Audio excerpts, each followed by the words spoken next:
Hi guys, welcome back to Tamil job insights. இன்றைக்கி நான் பார்க்க போகிற ஜாப் பார்த்தீங்கன்னா யூனியன் பப்ளிக் சர்வீஸ் கமிஷன் கீழே ஒன்றாவது ஜாப்பு. இதுக்கு நீங்கள் மினிமம் 12th படிச்சிருந்தாலே போதும், இந்த எக்ஸாம் நீங்கள் அப்ளை பண்ணலாம். இது வருஷத்துக்கு சில டைம் தான் இந்த எக்ஸாம் போஸ்ட் பண்ணுவாங்க, ஏன்னா இது இந்தியாவுக்குள்ளே அப்ளை பண்ணுவாங்க. யூனியன் பப்ளிக் சர்வீஸ் கமிஷனுங்கிறது நம்ம டிஎன்பிஎஸ்சி இருக்குல்ல, தமிழ்நாடு பப்ளிக் சர்வீஸ் கமிஷன், அந்த மாதிரி இது இந்தியாவுக்குள்ளே எழுதுறதுனால யூனியன் பப்ளிக் சர்வீஸ் கமிஷன் வச்சுருப்பாங்க. இந்த ஜாபோட டீட்டெயில் என்ன, எப்படி அப்ளை பண்ணுறது, எவ்வளோ ஃபீஸ் கட்டணும், என்ன டீட்டெயில் ஒன் பை ஒன்னாக பார்க்கலாம். நம்ம சேனலுக்கு இப்போ தான் நீங்கள் ஃபஸ்ட் டைம் வரீங்கன்னா மறக்காமல் சேனலை சப்ஸ்கிரைப் பண்ணிட்டு பாருங்கள். அதேமாரி நம்ம போடுற வீடியோ டெய்லி அப்டேட் உங்களுக்கு வரணும் அப்படின்னு நினச்சிங்கன்னா நம்மளோட ஃபேஸ்புக் குரூப்பும் அப்புறம் வாட்ஸ்அப் சேனலும் நீங்கள் ஜாயின் பண்ணிக்கலாம். அதுக்கான லிங்க்கும் கீழே டிஸ்கிரிப்ஷனில் கொடுத்துருக்கேன், ஜாயின் பண்ணிக்கோங்க. வாங்க இன்றைக்கி வீடியோக்குள்ளே போகலாம். ஸோ டேரெக்டாக இந்த யூனியன் பப்ளிக் சர்வீஸ் கமிஷனில் இந்த டாக்குமெண்ட் லிங்க் கொடுத்துருக்கேன். டவுன்லோட் பண்ணிங்கன்னா இந்த மாதிரி ஓப்பன் ஆகும். முதல்ல பாருங்கள், உங்களுக்கு அப்ளிகேஷன் லாஸ்ட் டேட்டு கொடுத்துருக்காங்க 31/12/2024 உங்களுக்கான அப்ளிகேஷன் க்ளோஸ் ஆகிடுன்னு கொடுத்துருக்காங்க. இதுக்கு நீங்கள் எப்படி அப்ளை பண்ணால் இதுக்கு ஃபுல்லாகவே உங்களுக்கு ஆன்லைனில் தான் நீங்கள் பண்ணுற மாதிரி இருக்கும். இங்கே பாருங்கள், உங்களுக்கு நீங்கள் ஆன்லைனில் கொடுத்துருக்காங்க. அதேமாரி உங்களுக்கு எக்ஸ்பைரி டேட்டும் கொடுத்துருக்காங்க. நீங்கள் இவ்வளோ நாளுக்குள்ளே உங்கள் அப்ளிகேஷனை ஃபில் பண்ணணும், இல்லைனா உங்களுக்கு எக்ஸ்பைரி ஆயிரும். அதேமாரி அதில் தப்பு பண்ணிட்டீங்க அப்படின்னா அதுக்கும் உங்களுக்கு டேட்டு கொடுத்துருக்காங்க. இந்த டேட்லேருந்து இந்த டேட்டுக்குள்ளே நீங்கள் மாற்றிக்கலாம், அதாவது மாடிஃபிகேஷன் பண்ணிக்கலாம் உங்களோட ப்ரொஃபைலில் அப்படின்னு கொடுத்துருக்காங்க. அதுவும் இந்த பர்டிகுலர் டேட்டில் மட்டும்தான் பண்ண முடியும் அப்படின்னு கொடுத்துருக்காங்க.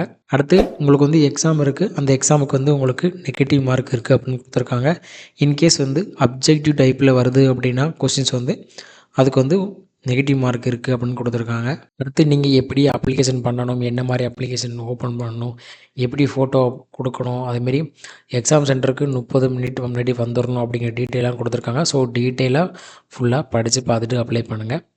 ஸோ அடுத்து என்னென்ன கேட்டகரி கீழ் இருக்கான்னு பார்த்துடலாம். ஃபஸ்ட்டு நேஷ்னல் டிஃபென்ஸ் அகாடமியில் ஆர்மியில் 208, 10 ஃபீமேலுக்கு, நேவியில் 42, 6 பெண்களுக்கு, ஏர்ஃபோர்ஸ் கீழே உங்களுக்கு ஃப்ளையிங்க்கு 92, ஃப்ளையிங் 2க்கு ஃபீமேல் கேண்டிடேட்டு, கிரவுண்ட் டியூட்டிஸுக்கு 18, அதில் 2 ஃபீமேலுக்கு, கிரவுண்ட் டியூட்டிஸு நான் டெக்னிக்கலுக்கு 10, மொத்தமாக அதில் 2 ஃபீமேலுக்கு.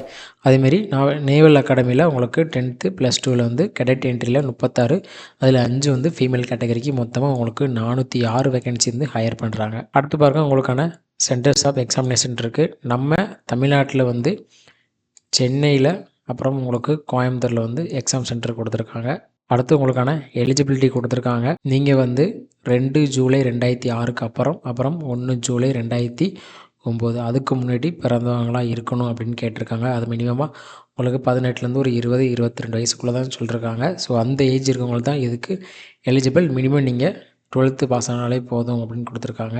அடுத்து உங்களுக்கு கேட்டகரி வைஸாக என்னென்ன எஜுகேஷன் குவாலிஃபிகேஷன் கேட்டிருக்காங்க பாருங்கள். ஆர்மி விங்ஸ் நேஷ்னல் டிஃபென்ஸ் அகாடமிக்கு நீங்கள் 12th பாஸ் ஆயிருந்தாலும் போதும், அதாவது 10th +2 நீங்கள் பேட்டர்னில் படிச்சிருக்கீங்க அப்படின்னா இதுக்கு நீங்கள் எலிஜிபிள். இன்கேஸ் நீங்கள் ஏர்ஃபோர்ஸ் கீழே வரீங்க அப்படின்னா உங்களுக்கு 10th +2 கேடட் என்ட்ரி, அதுவுமே நீங்கள் மினிமம் 10th படிச்சிருந்தாலும் +2 படிச்சிருந்தாலும் இதுக்கு நீங்கள் எலிஜிபிள்னு கொடுத்துருக்காங்க. அதேமாதிரி இப்போ நீங்கள் 12th கேட்டகரியில் அப்ளை பண்ணுறீங்க அப்படின்னா கண்டிப்பாக நீங்கள் 10th +2 படித்த கேட்டகரியில் தான் நீங்கள் அப்ளை பண்ண முடியும் அப்படின்னு உங்களுக்கு கொடுத்துருக்காங்க. அடுத்து உங்களுக்கான எக்ஸாமினேஷன் ஃபீஸு கொடுத்துருக்காங்க. SC ST அப்புறம் ஃபீமேல் கேண்டிடேட்ஸுக்கு நோ ஃபீஸு. அதேமாரி மற்ற கேட்டகரி உங்களுக்கு 100 ரூபா உங்களுக்கு எக்ஸாம் ஃபீஸாக கொடுத்துருக்காங்க. அப்ளை பண்ணுறதுக்கு முன்னாடி உங்களோட எப்படி பேமெண்ட் பண்ணணும் அதுக்கான ப்ரிப்பரேஷன்லாம் எடுத்து வச்சுட்டு ரெடி ஆகிட்டு அப்ளை பண்ணுங்கள். ஸோ உங்களுக்கு கேஷ் பண்ணுறதுக்கு அதாவது பேமெண்ட் பண்ணுறதுக்கு ஈஸியாக இருக்கும். அதேமாரி கிட்டத்தட்ட இது 109 பேஜ் இருக்குது. நான் ஒவ்வொரு பேஜும் எக்ஸ்பிளைன் பண்ணால் உங்களுக்கு டைம் ரொம்ப எடுக்கும். அதனால் முக்கியமான பேஜ் மட்டும் உங்களுக்கு டீட்டெயிலாக சொல்லியிருக்கேன்.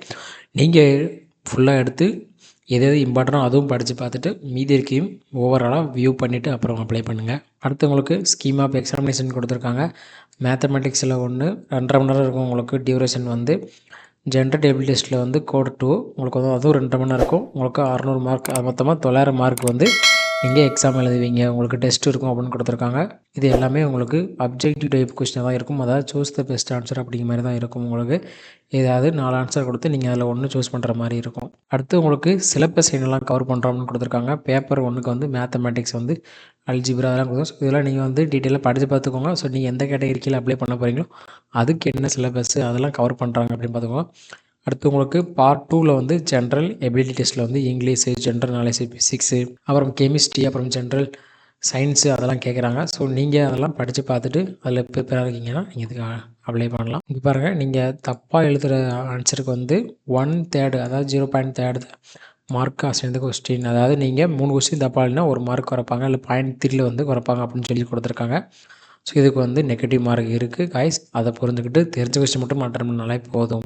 அடுத்து பாருங்கள், உங்களுக்கு நீங்கள் எப்படி எக்ஸாம்ஸ் வந்து அட்டன் பண்ணணும், எப்படி வந்து ஆன்சர் கொடுக்கணும் அப்படிங்கிற டீட்டெயில் கொடுத்துருக்காங்க. ஸோ இது எல்லாமே நீங்கள் பார்த்துக்கோங்க. So that's it guys, today videos. Thanks for வாட்சிங் அவர் தமிழ் ஜாப் இன்சைட்ஸ்.